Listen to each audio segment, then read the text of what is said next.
Eh bien, notre invité qui va entrer, lui, n'a pas la tentation de Pau parce qu'il y est, mais il est aussi à Paris avec nous, François Bayrou, et l'invité de Questions Politiques. France Inter. Questions Politiques. Thomas Negaroff. Bonjour François Bayrou. Bonjour. Merci d'être avec nous jusqu'à 13h en direct, maire de Pau, mais aussi haut commissaire au plan et allié, je crois que je peux le dire encore au présent, d'Emmanuel Macron. On va en parler ensemble pendant un long moment. François Bayrou, ce matin, France Info a diffusé une interview exclusive d'Elisabeth Borne, faite lors de son déplacement dans le Calvados, c'était hier. Julie-Marie Lecomte, journaliste politique de Radio France, lui a demandé si l'âge légal de départ à la retraite était encore négociable. Non, ça n'est plus négociable. La retraite à 64 ans et l'accélération de la réforme Touraine, c'est le compromis que nous avons proposé après avoir entendu les organisations patronales et syndicales, après avoir échangé avec les différents groupes parlementaires. Et c'est, je vous le dis, nécessaire pour assurer l'équilibre du système. Je rappelle qu'on a eu 3 mois de concertation, que le projet que nous avions porté, que le président Emmanuel Macron avait porté dans sa campagne, projet que nous avons porté dans la campagne des législatives, c'était de décaler cet âge de départ à 65 ans. Donc je pense qu'on a été à l'écoute. Et l'objectif, c'est d'assurer l'avenir de notre système de retraite, c'est-à-dire qu'il soit à l'équilibre en 2030. Alors non, ce n'est plus négociable, Est-ce que vous pensez qu'à 2 jours d'une grande manifestation, avec une opinion publique qui est quand même largement en défaveur de cette réforme, et notamment de l'âge de départ à 64 ans, c'est une bonne chose de dire cela? Bon, c'est le cœur de la réforme. Si on disait que la réforme, ça n'est plus le décalage pour qu'il y ait plus de personnes qui travaillent, alors il y aurait plus de réforme. Mais il me semble qu'il y a une chose qu'il est important de reprendre, de rappeler. C'est la raison de cette réforme. Parce que on se perd dans des considérations et on oublie parfois l'essentiel. C'est l'arbre qui cache la forêt. Qu'est-ce qui se passe? Il se passe que notre système de retraite est depuis très longtemps en déficit extrêmement grave. Même si on dissimule... Oui, c'est pas la lecture de tout le monde, ça. C'est la lecture des chiffres. Le plan a, je vous le rappelle, rappelé les chiffres précis que je vais faire devant vous, et personne n'a contredit ces chiffres. Et on ne peut pas les contredire parce que ce sont les chiffres mêmes que le Conseil d'orientation des retraites rappelle dans ses annexes. Ces chiffres sont ceux-ci. Il y a un déficit de 30 milliards d'euros tous les ans. 30 milliards d'euros, je rappelle à ceux qui l'oublieraient, c'est 30 000 millions d'euros tous les ans. C'est l'État qui apporte cette somme pour arriver à un équilibre. Car les chiffres repris habituellement, ce sont des chiffres après versement de 30 milliards de l'État. 30 000 millions d'euros tous les ans. Et alors on dit, c'est normal, l'État verse pour équilibrer. Mais si l'État avait cet argent, on pourrait discuter, on considérerait que ça va, que après tout, on peut prendre cette décision. Mais l'État n'a pas cet argent. Ça n'est pas de l'argent que l'État donne au système de retraite. C'est de l'argent que l'État emprunte tous les ans. De sorte que l'équilibre du système de retraite, il est mis à la charge des générations qui viennent. Et un pays dans lequel les pensions des plus âgés sont mis à la charge des plus jeunes est un pays qui ne respecte pas les règles morales élémentaires qui font que une génération en place, normalement, elle aide la génération suivante. C'est comme ça. Oui. Sauf que je vais prendre un exemple. Sauf que notre système de retraite par répartition, c'est les générations d'aujourd'hui qui prennent en charge les générations plus âgées. Donc ce raisonnement ne fonctionne pas toujours. Si c'était ça, ça serait très bien. Théoriquement, je veux dire, sur la répartition. On vit sur une illusion. On dit, tout le monde se gargarise, y compris les responsables politiques et les médias, d'un système par répartition. Un système par répartition, c'est un système dans lequel ceux qui travaillent paient pour ceux qui sont à la retraite. Mais c'est pas du tout comme ça que ça fonctionne. Je vous donne les chiffres exacts. les pensions, la somme des pensions, c'est 345 milliards. Sur ces 345 milliards, il y en a 120 qui ne viennent pas de la répartition, mais qui viennent de l'État. Pour deux buts. Le premier, c'est normal, l'État compense aux caisses de retraite les efforts qu'il demande à faire.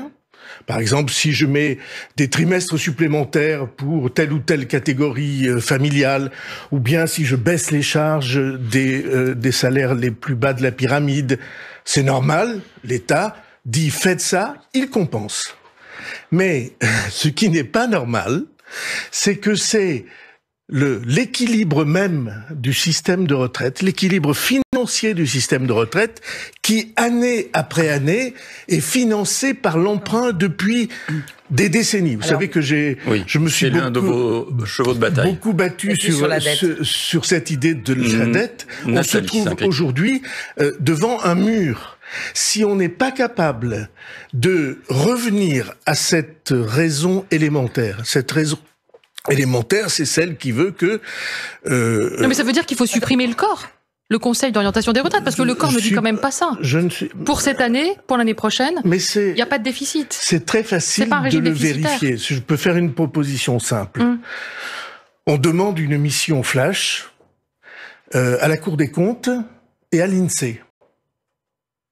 Que en 2 semaines, et ça suffit largement, il regarde quelle est la crédibilité des chiffres que le plan a avancé. Ce qui veut dire que le corps fait de l'idéologie, parce que ce qui a plombé, pardonnez-moi l'expression, le gouvernement notamment dans toute sa volonté de pédagogie, c'est de nous dire que c'était nécessaire, juste et qu'il n'y aurait pas de perdants. On reviendra sur les autres termes.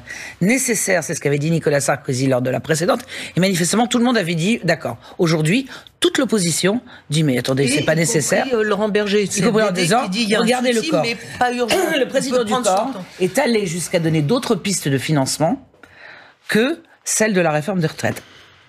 Comment voulez-vous que les gens ne comprennent pas que ce sont des chiffres qu'on manipule dans un sens ou dans un autre? Nathalie Saint-Cric, vous avez complètement raison.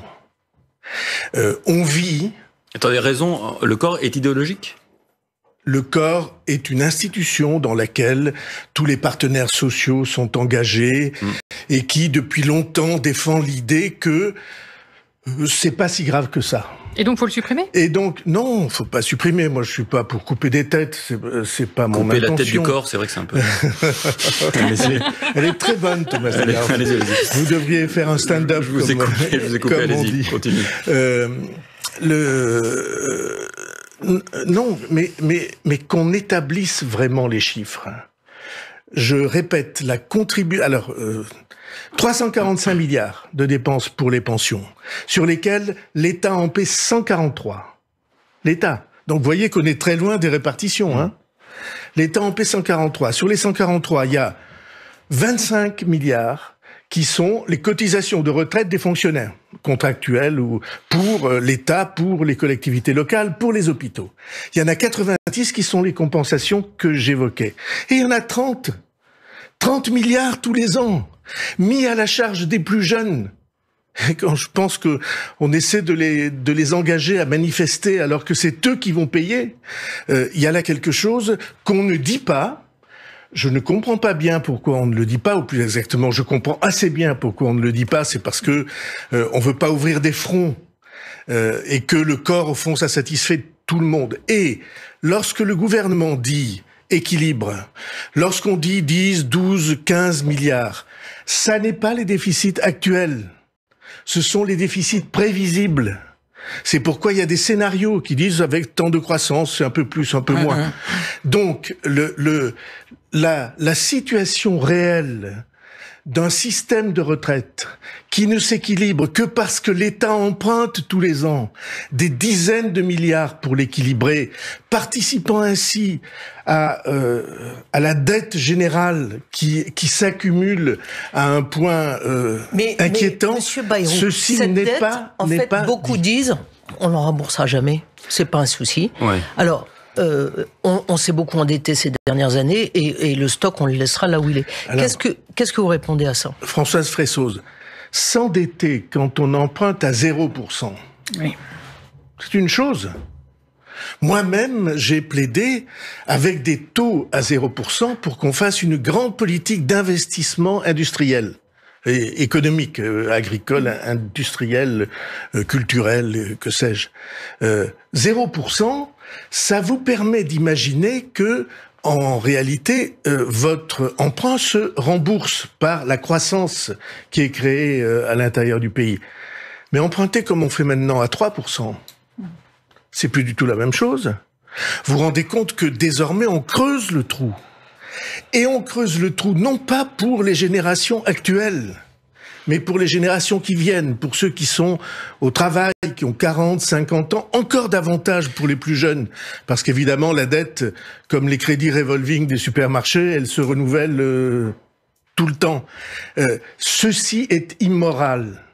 Et prétendre qu'il ne faut pas de réforme, c'est aller à l'encontre des règles élémentaires qui devraient unir les générations. Ceux qui devraient être dans la rue aujourd'hui, c'est ceux qui sont au travail et les plus jeunes, parce que c'est à eux, c'est à leur charge qu'on met l'ensemble du système de retraite. Alors je reconnais que j'ai une position qui est pas reprise par tout le monde.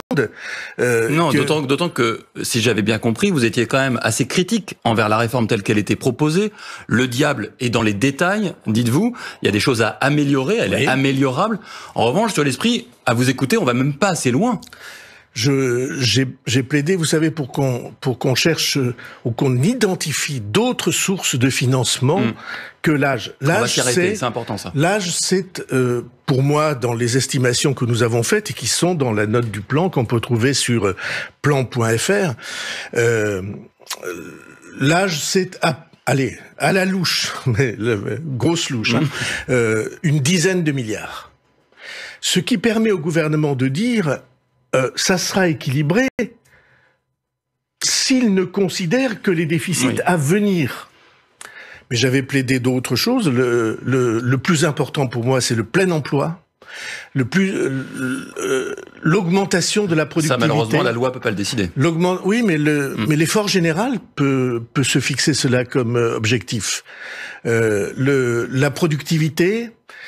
J'ai même évoqué l'idée d'une légère augmentation des cotisations patronales pour que la réforme soit équilibrée. Ça, c'est un ultra tabou pour le gouvernement. Mais oui. Ça va changer ? Non, mais vous voyez bien, le gouvernement a une politique que je comprends. Il dit, on touche pas aux impôts, on touche pas aux cotisations. Mais ça, vous le comprenez vraiment ou pas ? Est-ce que c'est pas, au fond, quelque chose qui contribue à bloquer énormément le débat et à créer de la tension à limiter les hypothèses, sur le thème de la justice sociale. Il est normal et juste qu'un gouvernement ait une ligne de conduite, ait un axe pour sa politique. C'est pas moi qui vais dire le contraire, qui essaie d'avoir les mêmes axes depuis de longues années. Mais je dis que la situation d'endettement dans lesquels les régimes de retraite jouent un rôle important est inacceptable moralement pour le pays. Et donc qu'on peut imaginer, mes amis à l'Assemblée ont imaginé de toucher... à la semaine des 35 heures. Non, oui, c'était pas ça. Arrêtons-nous une seconde. Juste terminer ce que vous aviez commencé à dire. L'idée qu'ils ont eue, j'y viens. L'idée qu'ils ont eue, c'était que pour des gens qui voudraient partir plus tôt, ils pourraient envisager de travailler un peu plus pendant leur vie active. C'était pas 5h30. C'était une idée d'équilibre, parce qu'il y a des gens qui sont anxieux de partir plus tôt. Et cependant, on peut pas toucher à l'équilibre des régimes comme je l'expliquais. Et donc, il doit être une vision, je trouve pas d'autre mot que morale, éthique, de dire on ne va pas accumuler la dette du pays sur les épaules des générations qui viennent. Pourquoi les gens ils comprennent pas? Alors en gros, il y a 15 jours ou 3 semaines, le gouvernement dit on n'a pas assez expliqué, on n'a pas assez fait de pédagogie. Depuis ils font de la pédagogie, ça change pas grand-chose. À se demander si, quand les gens regardent, s'ils font sur les simulateurs, plus ils avancent, plus ils comprennent qu'ils vont être perdants. Et les femmes qui ont cru que ça serait merveilleux, c'est moins bien. Qu'est-ce qui cloche? C'est pas moins bien pour les femmes. Disons la vérité. C'est pas mieux pour toutes les femmes. Voilà. Et je précise, est-ce que c'est, pour reprendre votre terme, est-ce que c'est moral que certains cotisent 44 ans et que d'autres 43 ans? Vous savez bien, nous avons vécu toute une longue époque du pays dans lequel l'âge de la retraite n'était pas calculé en fonction des cotisations, mais en fonction de l'âge où s'ouvrait le droit de partir à la retraite. Mais tout ça va être, j'en suis sûr, regardé par le débat à l'Assemblée, regardé par le débat au Sénat. Vous le souhaitez? La situation des femmes, on devrait avoir une règle de conduite simple. C'est que le temps consacré à la maternité ne peut pas être un handicap pour la retraite. On aurait pu imaginer encore une autre politique que ça aurait pu être un avantage. Mais au moins qu'on... Surtout dans un contexte de ralentissement démographique. Si vous voulez, je vais y venir dans une seconde. Mais là, sur ça, Elisabeth Borne a dit qu'elle ne bougerait pas non plus sur les femmes. Mais il y a maintenant un débat à l'Assemblée nationale. Le gouvernement est à la recherche d'un accord, d'un consensus. Tout ça va être... Et le MoDem sera utile. Débattu. Et le MoDem sera le plus solidaire des partis de la majorité.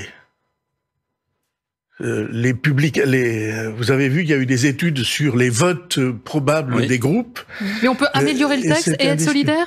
J'ai entendu le député Ramos, ça n'a pas l'air d'être hyper enthousiasmé par la réforme. Je ne suis pas sûr. Ah bon? Je ne suis pas sûr. Vous l'avez eu entre-temps. Des conversations avec lui, je ne suis pas sûr. Vous pensez que tout le MoDem pourra voter à l'issue? Je pense que, en tout cas, de tous les groupes de la majorité, celui qui paraît aujourd'hui le plus soudé dans la solidarité, c'est le nôtre. Mais pourquoi?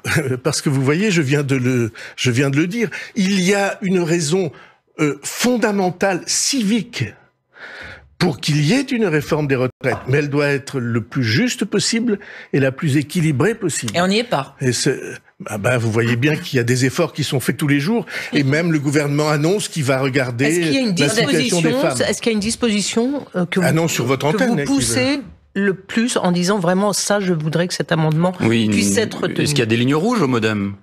Oui, j'aime pas ce genre d'expression. En tout cas, des conditions sine qua non. Parce que ce sont des expressions de chantage. Alors, conditions sine qua non. Et je déteste le chantage en politique. Vous aimez le rapport de force, vous avez expliqué récemment. Rapport de force et ligne rouge, on est quand même un peu dans le mauvais idée, non?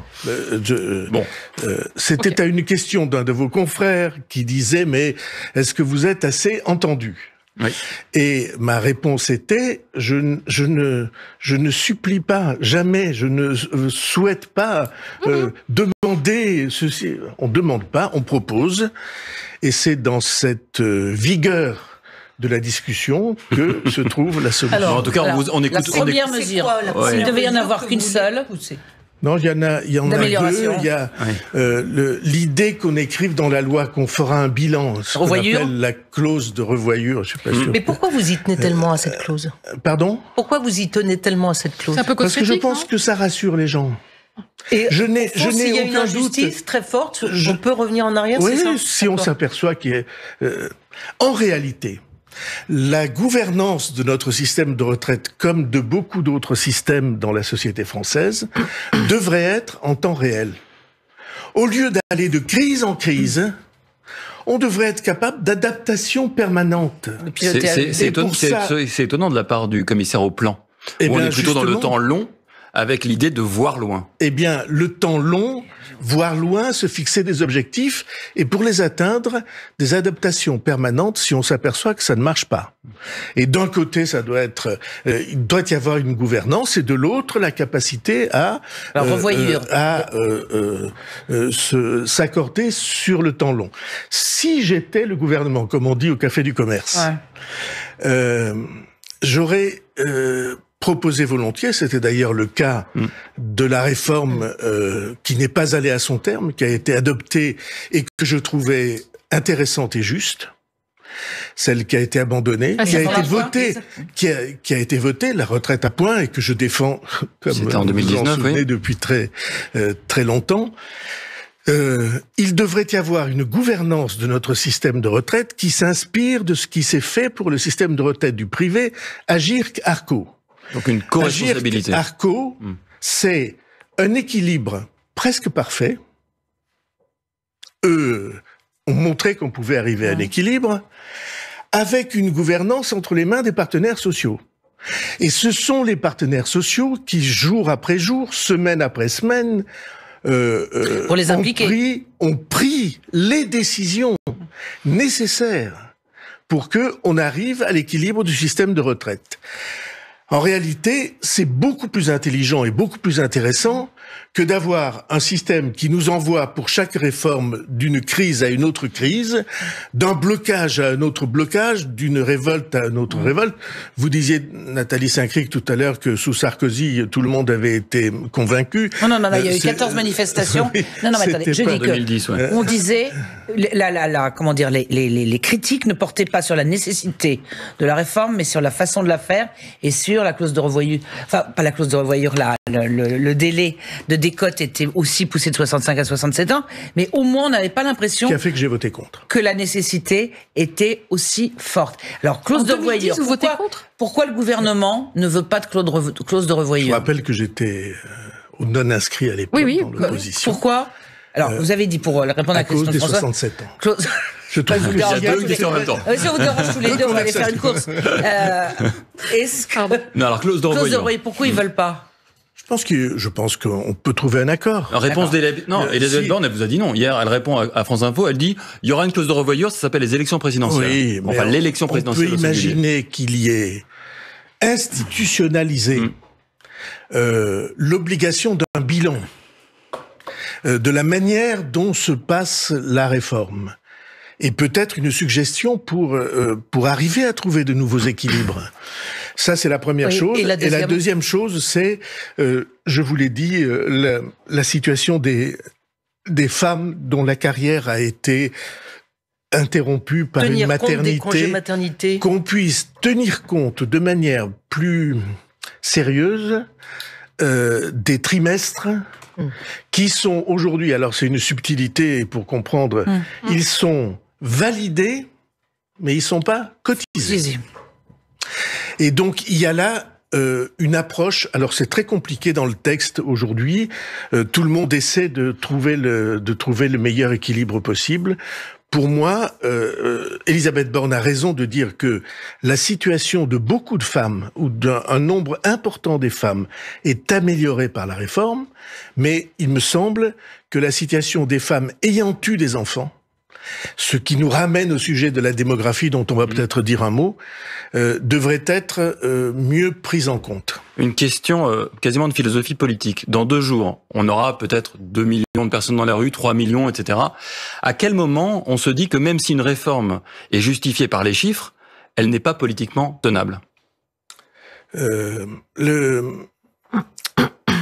suis persuadé qu'il n'y a de réforme sérieuse que si une partie importante de l'opinion soit y adhère, soit considère qu'elle est inévitable. Parce que, évidemment, ça n'est pas agréable, comme a dit, je crois, un ministre. Mais on peut considérer que c'est indispensable.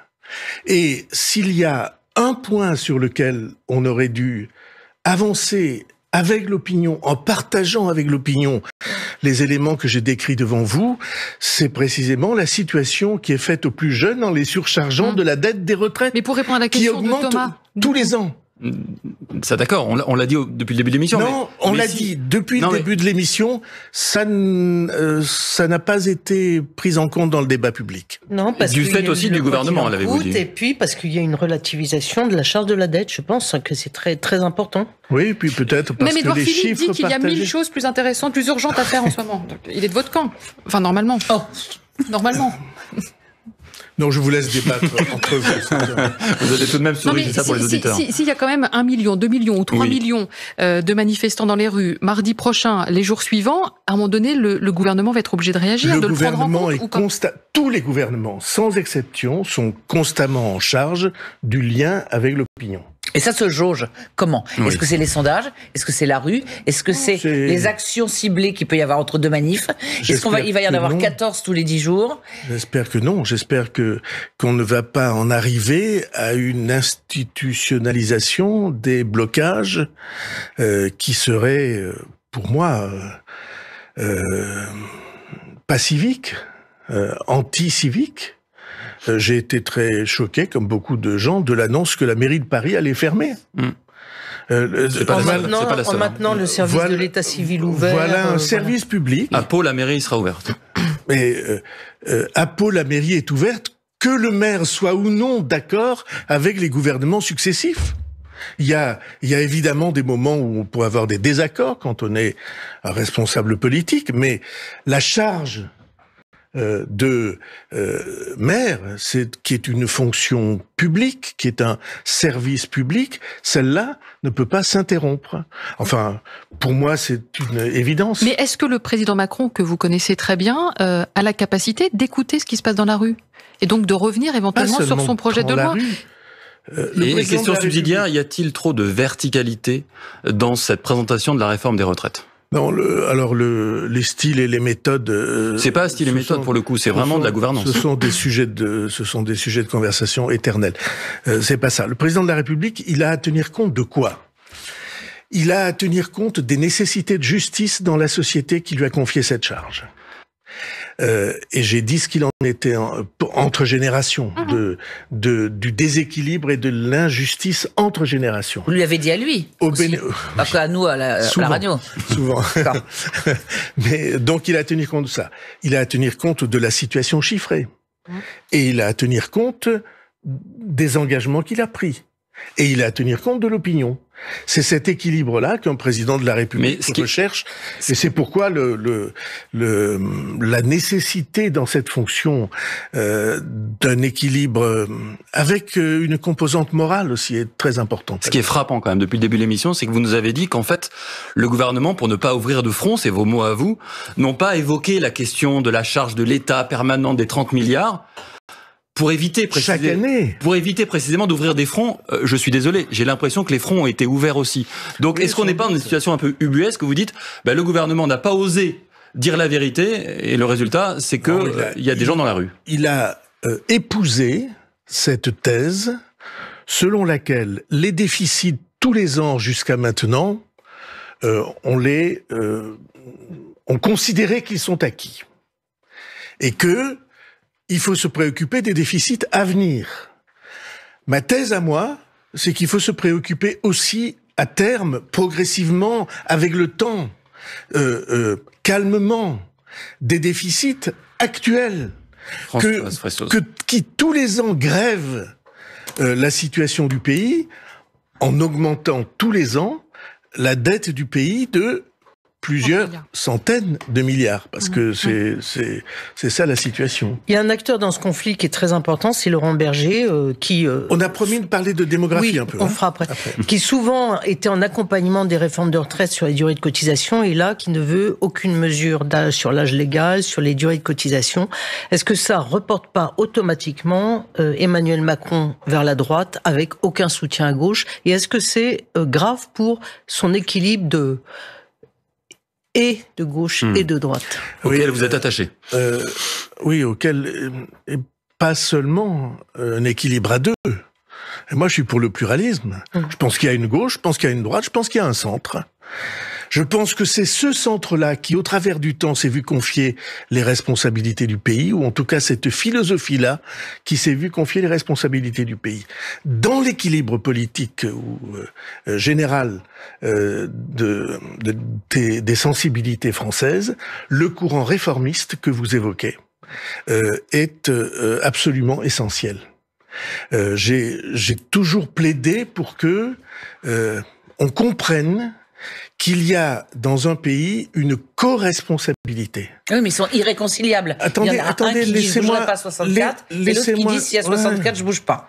Bon, ça c'est des débats sur c'est l'essentiel. C'est le cœur du sujet. Sur des éléments. Non, parce que je suis persuadé que si vous demandiez à Laurent Berger, par exemple, que vous évoquiez, s'il faut une réforme des retraites, je suis sûr qu'il dirait oui. Mais il le dit. Voilà. Oui, mais bon. Il était d'accord avec la systémique, pas la paramétrique, il est comme vous. Il est comme, oui, tout ceci n'est pas très étonnant. Il y a un grand courant central en France. Mais est-ce que justement le fait que Laurent Berger n'appuie pas cette réforme, ou en tout cas ne soit pas neutre, est-ce que c'est pas un énorme handicap pour l'évolution du macronisme? C'est ça le débat public. Mais je répète, nous sommes co-responsables. Les politiques les syndicalistes, les partenaires sociaux et les citoyens. Et l'opposition et les oppositions.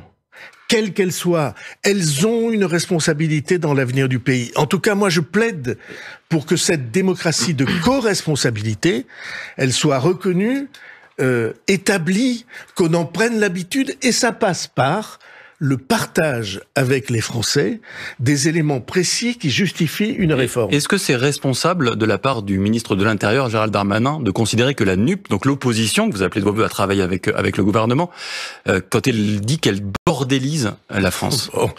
Il y a un peu de vrai dans tout ça, ou en tout cas que sa volonté est de bloquer, de paralyser. Cela dit, moi de s'opposer à une réforme dans laquelle il ne croit pas. En sachant que le terme vient de Laurent Berger qui a dit « nous ne voulons pas bordéliser le pays ». Voilà, donc ce terme a été repris. Et d'ailleurs, ça devrait être le cas à l'Assemblée nationale aussi. Le débat devrait permettre d'examiner chacun des points que nous voyons là, parce que il y a beaucoup de zones à éclaircir. Et donc, mais après, chacun a son propre langage, ça n'est pas le mien. Je trouve que... Alors, vous disiez tout à l'heure philosophie politique, Thomas Negaroff. C'est ambitieux. C'est utile. Puis il y a d'excellents profs de philosophie politique, j'en connais. Et donc, cette réflexion-là, quand vous êtes en situation de responsabilité, élu dans l'exécutif, dans le législatif ou dans l'opposition, quand vous êtes, vous devez prendre en compte ce que disent les autres. C'est très difficile parce que c'est agaçant de voir des blocages, des manifestations, des injures, des insultes. Mais tout ça, ça fait partie de l'évolution du pays. Par exemple, fait partie de l'évolution du pays une vision du travail qui est aujourd'hui remise en cause par un certain nombre de Français. Ou un nombre certain de Français, qui ont le sentiment que, ce sont des charges, ça va peser sur les épaules. Ne plus perdre sa vie à la gagner. Voilà, et que moins il y en aurait, et mieux ce serait. Je pense que ça mérite un débat. Pourquoi est-ce que beaucoup de gens sont impatients de partir à la retraite? Parce que le travail dont ils ont la charge ne correspond plus à leurs attentes. Est-ce qu'on a en France, c'est un sujet très important, est-ce qu'on a en France suffisamment d'évolution quand on est dans une entreprise ou dans une administration ou dans le service public? Ou bien est-ce qu'à la fin ça devient tellement routinier que ça devient pesant et que le seul horizon pour échapper à cette usure-là, c'est la retraite? Le canot de sauvetage dont parle le sociologue Luc Rouban. Eh bien, je suis complètement d'accord avec cette idée. En réalité, l'obsession de la retraite est, dans un certain nombre de cas, une insatisfaction par rapport au travail. Et si on s'attaquait à cette insatisfaction-là, alors je suis persuadé que la question de la retraite prendrait un autre visage.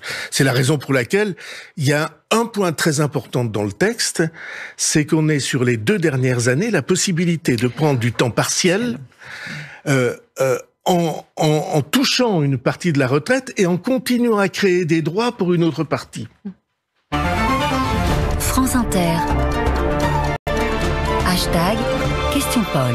François Bayrou est avec nous jusqu'à 13h sur France Inter. Vous connaissez ChatGPT?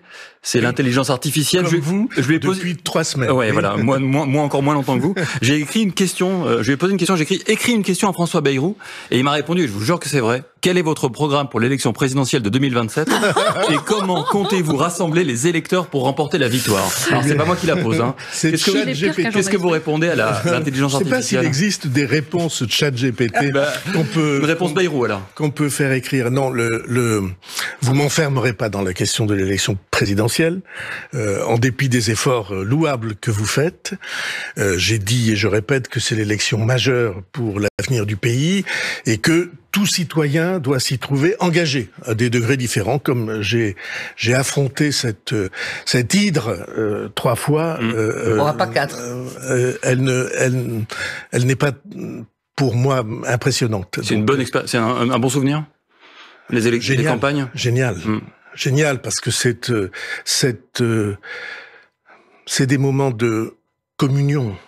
Tout d'un coup, vous qui étiez un animateur politique, vous devenez le porteur d'aspirations profondes, affectives, du destin que chacun imagine pour ses enfants ou pour soi-même.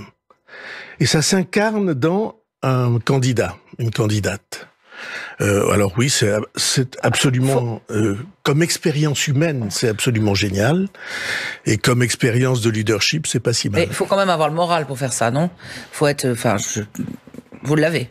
Oui. Et que certains vous appellent François Biden, ça vous... en faisant référence à votre... Il est beaucoup plus vieux que vous. Hein. Non mais, oui, attendez, c'est pas du tout... Presque 10 ans. C'est pas du tout désagréable pour vous, c'est juste la réalité. Il est président des États-Unis. Ben voilà. Bon, bah, que ça vous va. Hein, c'est un président. Et juste, moi, mon chat GPT m'a une question, juste très rapide. Est-ce qu'il est pensable que Emmanuel Macron retire sa réforme? Ou il est cuit après? J'en viens une seconde sur ce sujet. Quelques responsables du pays, y compris le président de la République, ne peut pas considérer que cette réforme peut être abandonnée. Donc vous irez jusqu'au bout. ChatGPT est content. Donc ne peut pas considérer en conscience. Et vous croyez que dans les oppositions raisonnables, il y a des gens qui pensent ça? Personne. Non, puis ils ne reviendront pas dessus, même s'ils sont mais ils n'y reviennent jamais. Donc vous êtes d'accord avec Elisabeth Borne, 64 ans, c'est non négociable, il faut aller jusqu'au bout. Pour revenir, parce que finalement vous n'avez jamais répondu ma propre à la expression. Donc j'aime beaucoup l'expression de mes amis, mais il se trouve que j'essaie. Je pense que c'est le cœur de la réforme.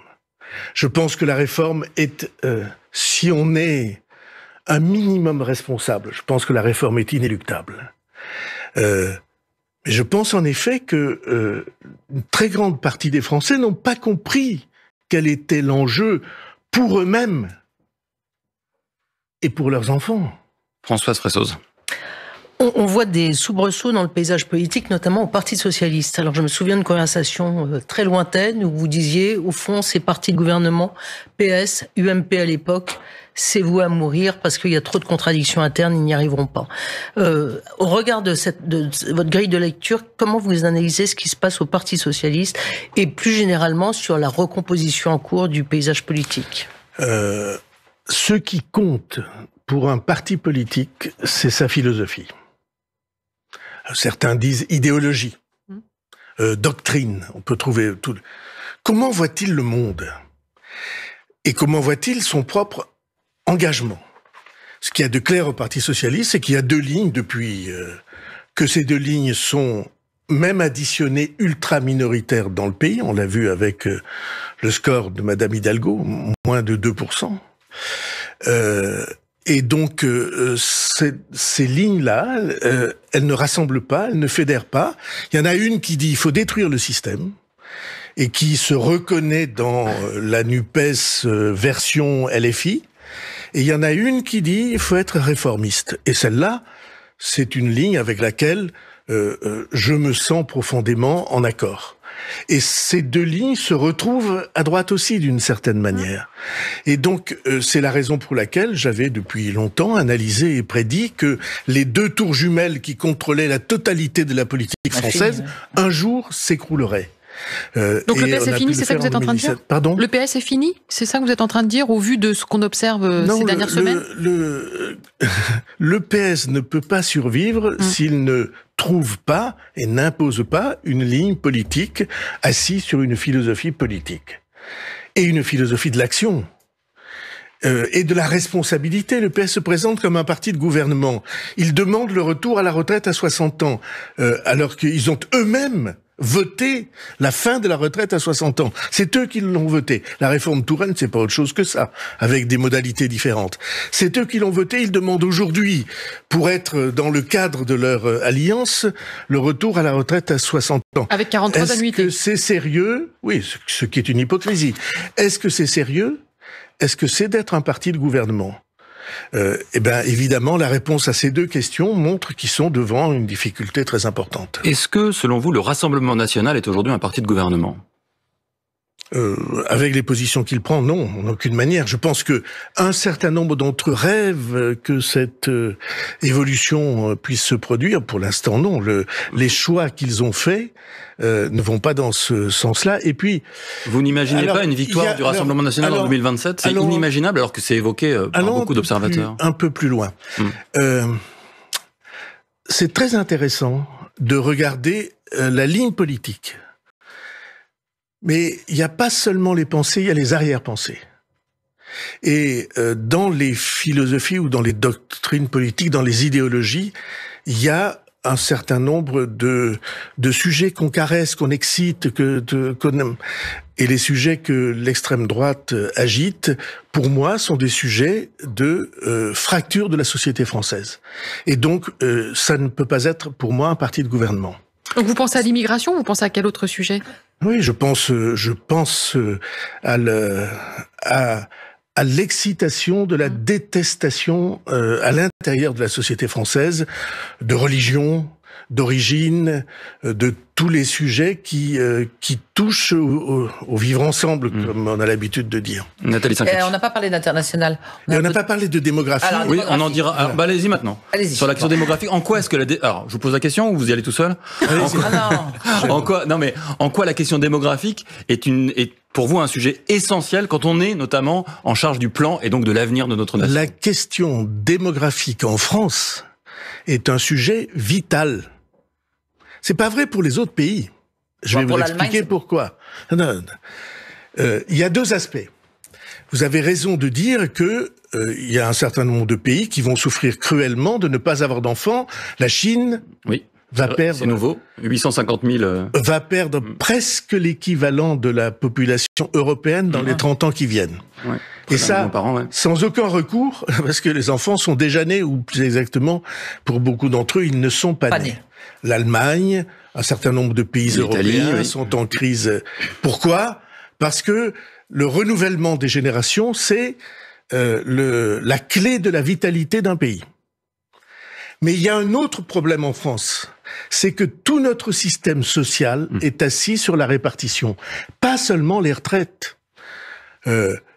L'école gratuite pour tout le monde, de la maternelle à l'université, ou presque. La santé gratuite pour tout le monde. L'assurance chômage pour tout le monde. L'assurance retraite pour tout le monde.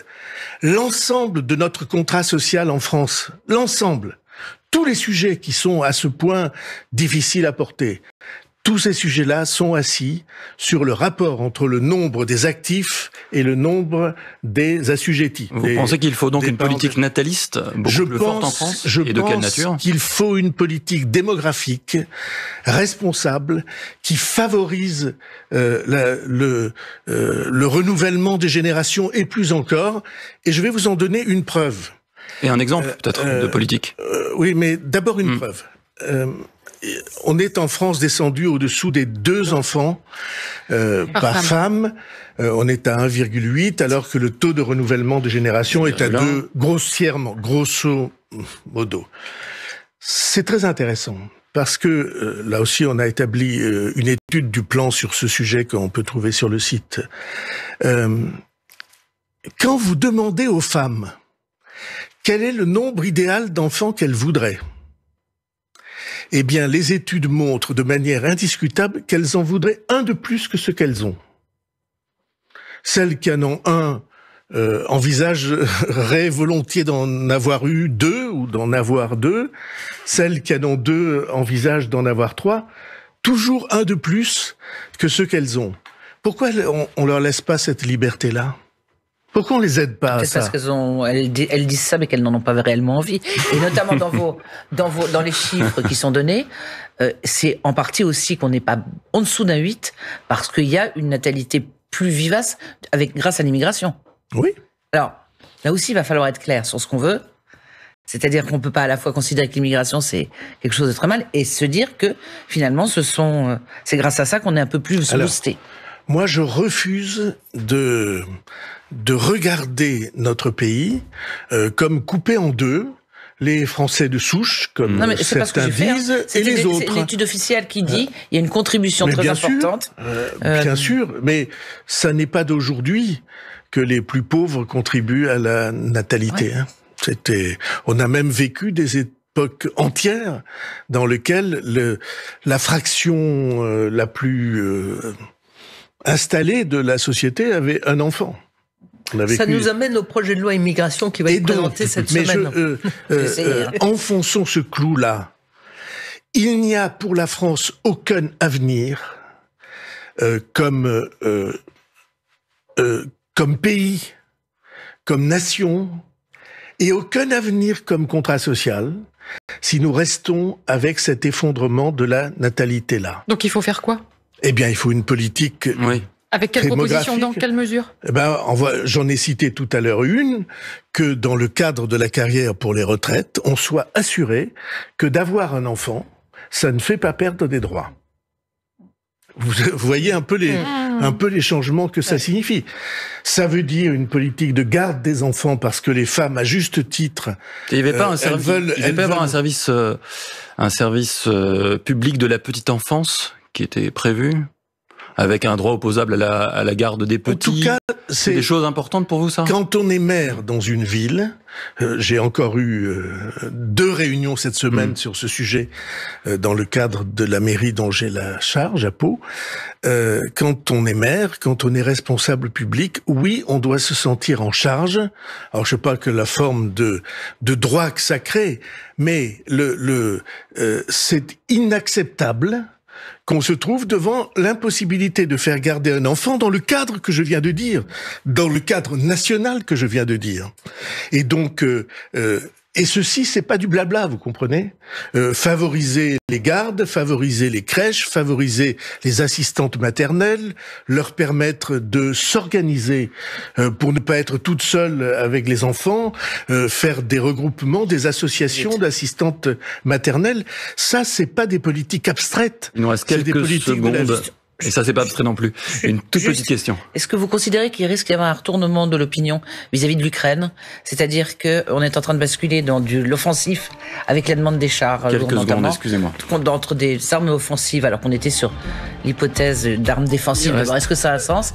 Le risque de devenir co-belligérant, est-ce que vous trouvez qu'on est à un tournant? En quelques secondes. Ou qu'il faut continuer à aller dans notre logique? Je pense qu'on est dans le devoir qui est celui des pays de liberté, de ne pas accepter qu'un État puissant se jette sur son État voisin réputé plus faible pour l'annexer. Ça a donné des guerres mondiales. Merci beaucoup. Et donc, notre devoir à nous, c'est d'opposer la solidarité des pays de liberté à une tentative insupportable. Sans ergoter. Merci François Bayrou. En tout cas, réfléchissant, c'est pas... Allez, ceci est une politique d'équilibre nécessaire.